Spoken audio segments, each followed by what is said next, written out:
আসসালামু আলাইকুম ওয়া রাহমাতুল্লাহি তাআলা ওয়া বারাকাতুহু। নাহমাদুহু ওয়া নুসাল্লি আলা রাসূলিহিল কারীম। আম্মা বা'দ ফাকাদ ক্বালা আল্লাহু তাআলা ফি কালামিহিল মাজিদুল ফুরকানিল হামিদ। আউযু বিল্লাহি মিনাশ শাইতানির রাজীম। বিসমিল্লাহির রহমানির রহিম। أأمنتم من في السماء أن يخسف بكم الأرض فإذا هي تمور أم أمنتم من في السماء أن يرسل عليكم حاصبا فستعلمون كيف نذير সদাকাল্লাহুল আযীম। সমস্ত প্রশংসা মহান আল্লাহ রাব্বুল আলামিন তার দরবারে ইলাহিতে আদায় করি আলহামদুলিল্লাহ।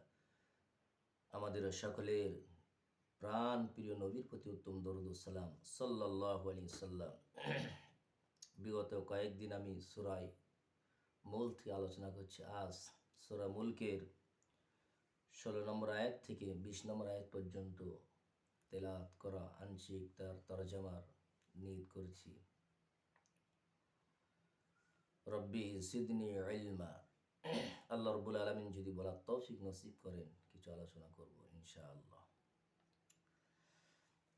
আল্লাহ রাব্বুল আলামিন কোরআনুল কারীমে সূরাতুল মুলকে তিনি বলেন, أأمنتم من في السماء أن يخسف بكم الأرض فإذا هي تمور।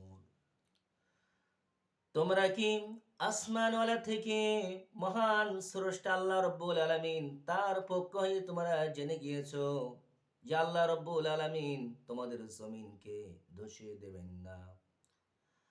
আর আল্লাহ রাব্বুল আলামিন যদি হঠাৎ করে তিনি এই জমিনের কম্পন শুরু হয়, থরথর করে কাঁপতে থাকে।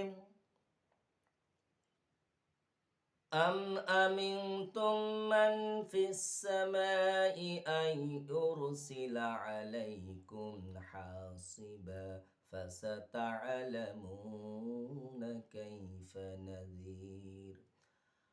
আর নাকি তোমরা এটাও জেনে গিয়েছো আসমানওয়ালা থেকে আল্লাহর পক্ষ হইতে আল্লাহ রাব্বুল আলামিন তোমাদের উপরে পাথরের বৃষ্টি বর্ষণ করবেন না।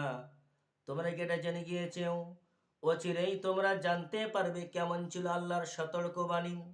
অচিরেই জানতে পারবে আল্লাহ রাব্বুল আলামিন তার সতর্কবাণী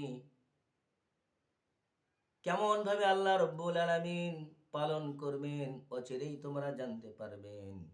ওয়ালাকাদ কাযাবাল্লাযীনা মিন ক্বাবলিহিম ফাকাইফা কানা নাকির।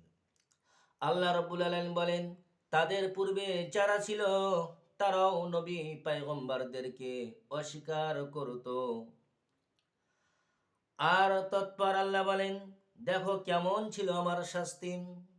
যারা বলতো এই জমিন ধ্বংস হবে না, যারা আল্লাহর আযাবকে লাঘব মনে করত, হালকা মনে করত, আযাব বলে কিছু নেই, যারা পরকালকে বিশ্বাস করত না, আল্লাহ রাব্বুল আলামিন সেদিন তিনি বলবেন, হাযিহি জাহান্নামুল্লাতী ইউকাযযিবু বিহাল মুজরিমুন ইয়াতুফুনা বাইনাহা ওয়া বাইনা হামিমিন আন।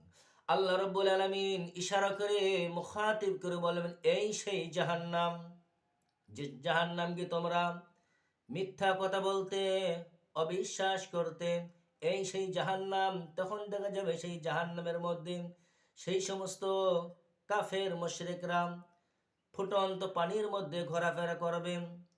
আমরা তো জানি দুনিয়ার পানিতে যখন মানুষকে দেওয়া হয় ফুটন্ত পানিতে মারা যায়, আল্লাহ রব্বুল আলামিন বলেন সুম্মা লা ইয়ামুতু ফিহা ওয়ালা ইয়াহইয়া।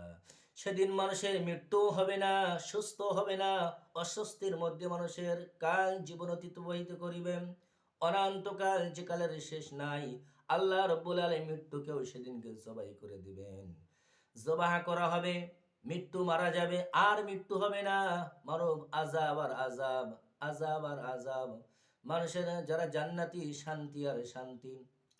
আল্লাহর নবী হযরতে আলীকে বলে, আলী, প্রত্যেক মানুষের দুঃখ দুর্দশা বেদনার একটি শেষ থাকতে আছে, কিন্তু জাহান্নামবাসীদের দুঃখ দুর্দশা, তাদের আযাব শেষ হবে না। পক্ষান্তরে যারা নেককার সালিহিন আল্লাহর বান্দা বান্দি, তাদের জান্নাতীদের আরাম আয়েশের নাজ নেয়ামতের কোনো শেষ নাই। আল্লাহ রব্বুল আলামিন আমাদের যেন জান্নাতুল ফিরদাউসের মেহমান বানিয়ে দেন, আমিন। أولم يروا إلى الطير فوقهم صافات ويقبض ما يمسكهن إلا الرحمن إنه بكل شيء بصير। জোরে বলি আল্লাহু আকবার। দেখে কিনা তারা পাখিটি কেমন শূন্যের পরে মেলে দুটি ডানা, আবার কবু সে ডানা গোটাইয়া চলে, পলকে বা তারে পড়ে না, ভিন্নে শূন্যে রাখিয়াছে ভিন্ন এক প্রভু। যখন শূন্যের ওপর দিয়ে পক্ষী পাখিগুলো উড়ন্ত অবস্থায় চলে যায়, এক পর্যায়ে তাদের পালকগুলো তারা মেলে দিয়ে রাখে, আবার কখনো তাদের জিসিমের সঙ্গে, শরীরের সঙ্গে পালকগুলো নিজেদের শরীরের সঙ্গে মিশ্রিত করেন, এরপরে শূন্য থেকে তারা পড়ে না। আল্লাহ রব্বুল আলামিন বলেন, আমি আল্লাহ রব্বুল আলামিন দয়াময়, ওই শূন্যে পক্ষীকুলগণকে আমি আল্লাহ রব্বুল আলামিন স্থির রেখে দেই, এবং আল্লাহ বলেন আমি সব কিছু পরিচালনা দেখাশোনা আমি আল্লাহ রব্বুল আলামিন আমি নিজেই পালন করে থাকি। সুবহানাল্লাহ। أمن هذا الذي هو جند لكم ينصركم من دون الرحمن إن الكافرون إلا في غرور।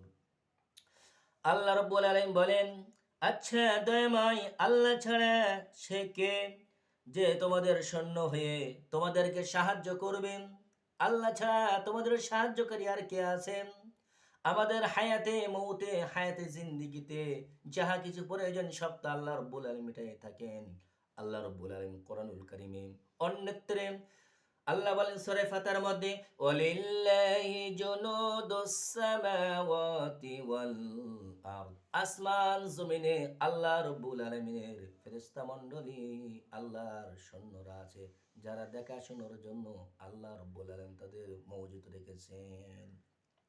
আর আল্লাহ বলেন, বস্তুত কাফেরগণ নিছক ধোঁকার মধ্যে পড়ে আছে। কাফেররা যে সমস্ত প্রতিমা নামদের উপাসনা করে, আরাধনা করে থাকে, এমনকি নিজেদের গায়ের মশা মাছিটাও তাদের তাড়ানোর ক্ষমতা নাই। এটা কাফের মুশরিকদের ধোঁকা ছাড়ার কিছু নয়। যেহেতু আল্লাহ রাব্বুল আলামিন 16 থেকে 20 নম্বর আয়াতের মধ্যে তিনি বলেছেন, আমি জমিনটা ধসি দেব না, তোমরা জানলে কিভাবে? আর আমি আল্লাহ রাব্বুল আলামিন এই জমিনে কারণ ছিল, সাদ্দাত ছিল, নমরুদ ছিল, ফেরাউন ছিল, তাদেরকে বিনষ্ট করেছি। এমনকি আল্লাহ বলেন, কারণ যখন সে অস্বীকার করল আল্লাহর পয়গম্বরকে, আল্লাহর হুকুম আহকামগুলোকে, আল্লাহ রাব্বুল আলামিন জমিনকে ফাঁক করে দিয়ে, ভূমিকম্প দিয়ে আল্লাহ রাব্বুল আলামিন তাকে বিনষ্ট করে দিয়েছিল। অতএব বড় বড় তাম্বি কাফের মুশরিকদেরকে আল্লাহ রাব্বুল আলামিন কারুর বা মশা দিয়ে তাড়িয়েছে, কারুর বা পানি দিয়ে আল্লাহ রাব্বুল আলামিন জমিন থেকে সরিয়ে দিয়েছেন। আল্লাহ রাব্বুল আলামিন এমন ভাবে কেউ বা জান্নাত তৈরি করে আল্লাহ প্রবেশ করার ক্ষমতা তাদের দেননি। অনুরূপ ভাবে যদি আমরা মহান স্রষ্টা আল্লাহ রব্বুল আলামিনের হুকুম আহকামের অবাধ্য করি, আল্লাহ রব্বুল আলামিন আল্লাহ রব্বুল আলামিন এক মুহূর্তের মধ্যে আমাদেরকে বিনষ্ট করতে পারেন। এই জন্য আমরা যেন বাকি জীবনটুকু আল্লাহর হুকুম আহকামের উপরে প্রতিষ্ঠা থাকতে পারি এবং আমাদের নবী জনাবে মুহাম্মদুর রাসূলুল্লাহ সাল্লাল্লাহু আলাইহি সাল্লামের চরিত্রের উপরে, আখলাকের উপরে আল্লাহ আমাদের অতিবাহিত করার তৌফিক নসিব করেন। আমিন।